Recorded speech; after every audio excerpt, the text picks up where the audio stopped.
24 hours of nonstop indie hip hop right here on Rap Nerd Radio.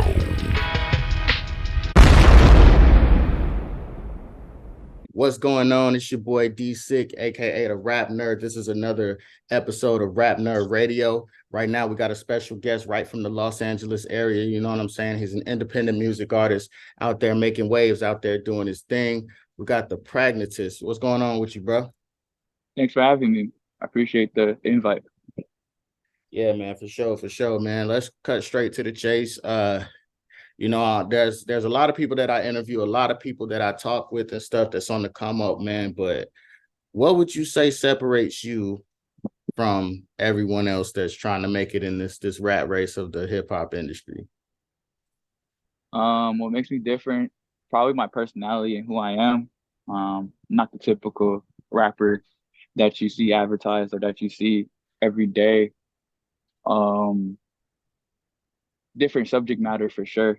So, I talk about my life and how I navigate through it.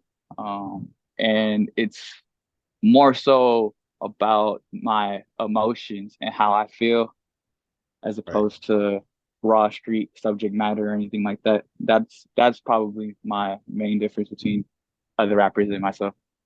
Okay, that makes sense. And it's refreshing to hear that too, because we live in a time where a lot of things sound the same. There's just a lot of the same subject matter, a lot of the same sounding beats. And as I listen to your music, I did take time to listen to everything. I can vouch for saying that what you're saying is actually facts. And I got to tell you, I appreciate that, man, because we all get tired of hearing the same thing for sure. I appreciate you for listening, checking me out for real. Yeah, Yeah, man. that's And mainly my. Oh, I'm sorry. Go ahead. Oh, oh, that I was was just mainly gonna my say goal. for everybody else that's listening, I'm gonna make sure that I post the links down below as well, so you guys can check it out too. But go ahead, bro.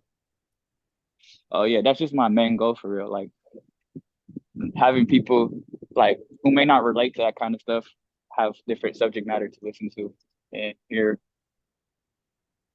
Facts. And then, like, as far as you speaking about your life and everything, let the people know kind of like again where you're from and how you grew up, and just kind of like what your childhood was like. Um, it's kind of a unique experience, being a black man in the world in general. So I guess just in my life, uh, a lot of the interactions that I have, a lot of the experience that I have are like something that I think is worthy of sharing because it's just so like, and this atmosphere, it's unique in my opinion. So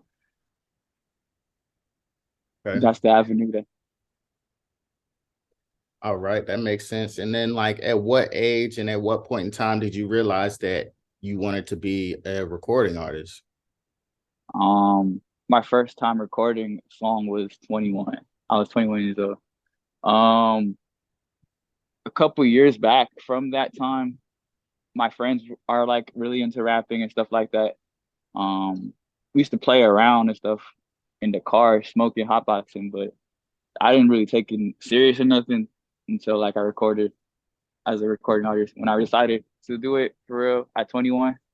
So yeah, that's and my childhood was always filled around with music too. Like my aunt sings, my aunt Squapale. I don't know if you know her music, but Drake has hopped on one of her beats.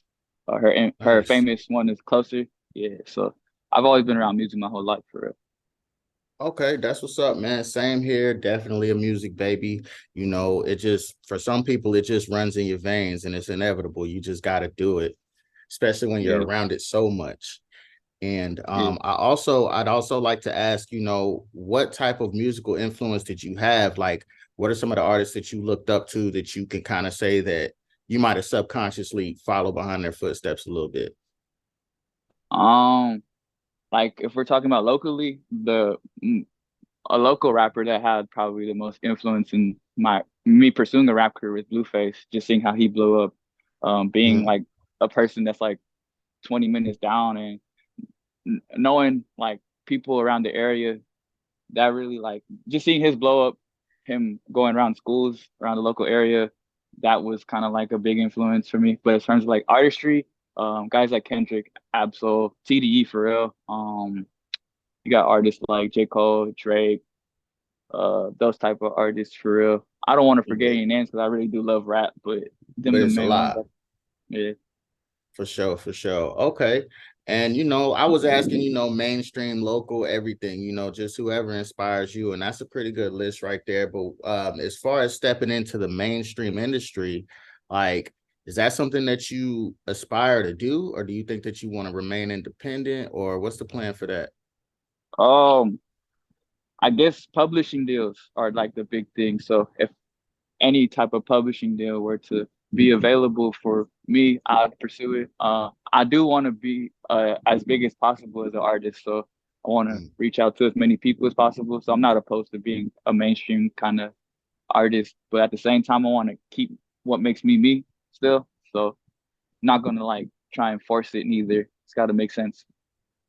facts, you definitely can't force it. It has to be organic, or it's just not going to work out. But like, as far as your audience, because you said you want to reach as many people as possible, but reality is you can't reach everyone. So what does your ideal audience look like? Like, what type of people are you speaking to in your music?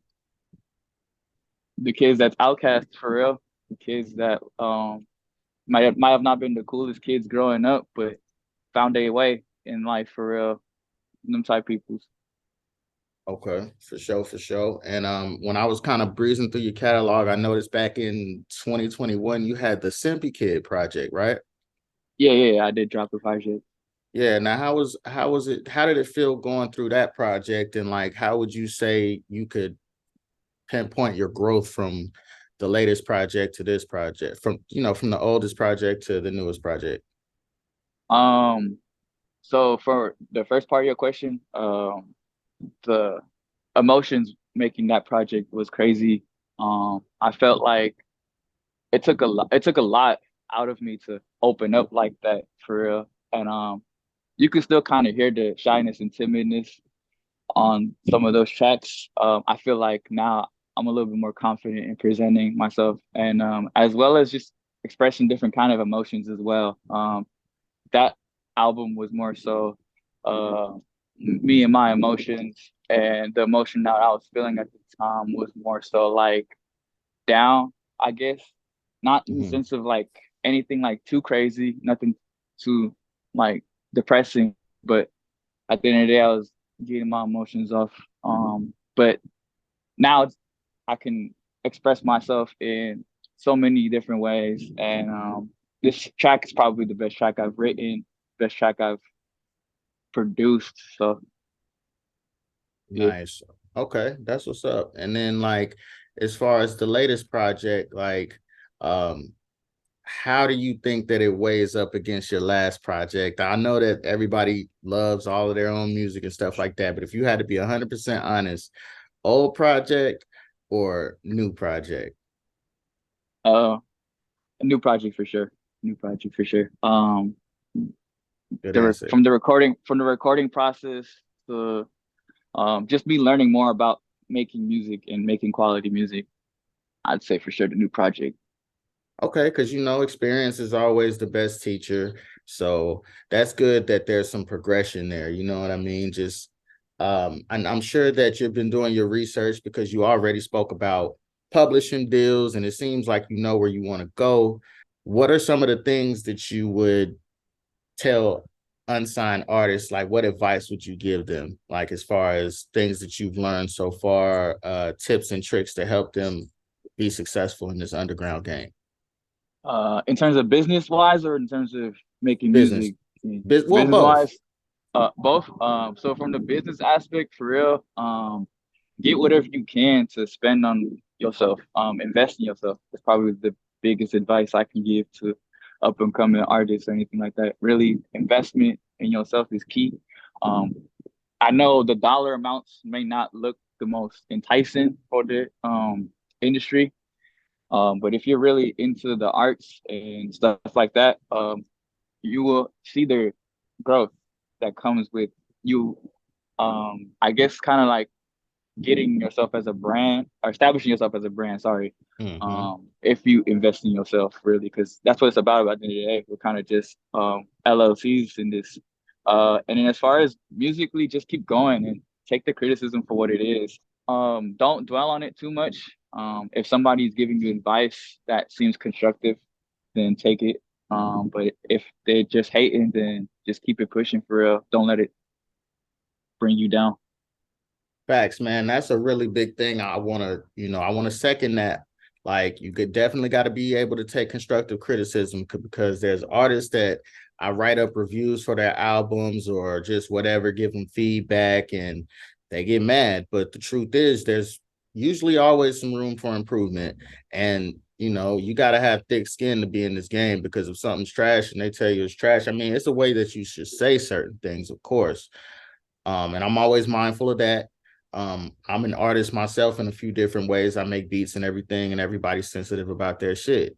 You know what I'm saying? So Yeah. I definitely understand the sensitivity aspect, but at the same time, if you're not willing to take that constructive criticism and turn it into more skill, then you're just not going to be cut out for this game. I just wanted to highlight that good point, man. No, yeah, most definitely. Because at the end of the day, you're making the content not only for yourself, but when you put it out there, it's for the people as well. So the people know best at the end of the day, even if it may not seem like that to you as an artist. At the end of the day, the people that you're reaching out to have to connect with your subject matter and your content. So Facts, for sure, for sure. So where do you see the pragmatist within the next 5, 10 years, man? Like what are some of the things that you think you want to accomplish within that time? hopefully in 5 to 10 years, hopefully like, I'm a Grammy nominated artist for sure. Mm, I would love to be one of those type of people to get on the big screen, red carpet, stuff like that. I would like to, like kind of like how J. Cole has Dreamville, kind of hmm. start something like that. How Kendrick has PG Lang, kind of like listening to artists too. So if I have an avenue for myself to help others as well, I would love to do that in that type of sense. But obviously, I got to build myself up first. That's dope Um, because it seems to me like all of the artists that really left behind a great, great legacy, they also put people on. yeah, no, for sure. Now, I would love to put as many people on as I could once I get myself established. Yeah, and Um, Grammy nominated or Grammy winning is a really big goal. I wish you all the best when it comes to that, man. I'm all yeah, about manifestation and just the power of the tongue, speaking things out loud. And so I want to be able to look back at this interview 5 to 10 years from now and be like, yo, the pragmatist said he was going to do it and he did that. You know what I mean? yeah, most definitely. I hope to do the same, man. You Yeah, could for maybe come sure. back on here with the award in my hand. Who knows? Definitely. And then both of us be on a whole nother level by the next time. Be like, oh, y'all done came up. Most definitely. For certain, man. Like just let the people know where they can find you, man, and just give some shout outs if you would like and just holler at the people real quick. For sure. I'm on the Pragmatist on all streaming platforms. You can check me out on Apple, Spotify. You can check me out on SoundCloud as well. On my SoundCloud, I got all the fun stuff that I do, all the freestyles as well. You can catch me on social medias at IDK Hoop, where I also podcast about basketball for fun. Just something I do in my spare time, in my leisure. Because I'm also a basketball fan as well. Grew up on that Dope. too. Yeah. Okay, that's what's up, man. So we're gonna go ahead and sign off, man. Y'all tune in to Rap Nerd Radio. Visit rapnerd.online and all that good stuff, man. We're gonna go ahead and get up out of here. So until next time, we out, man. Thanks again for coming. Appreciate you for having me. Peace. 24 hours of nonstop indie hip hop right here on Rap Nerd Radio.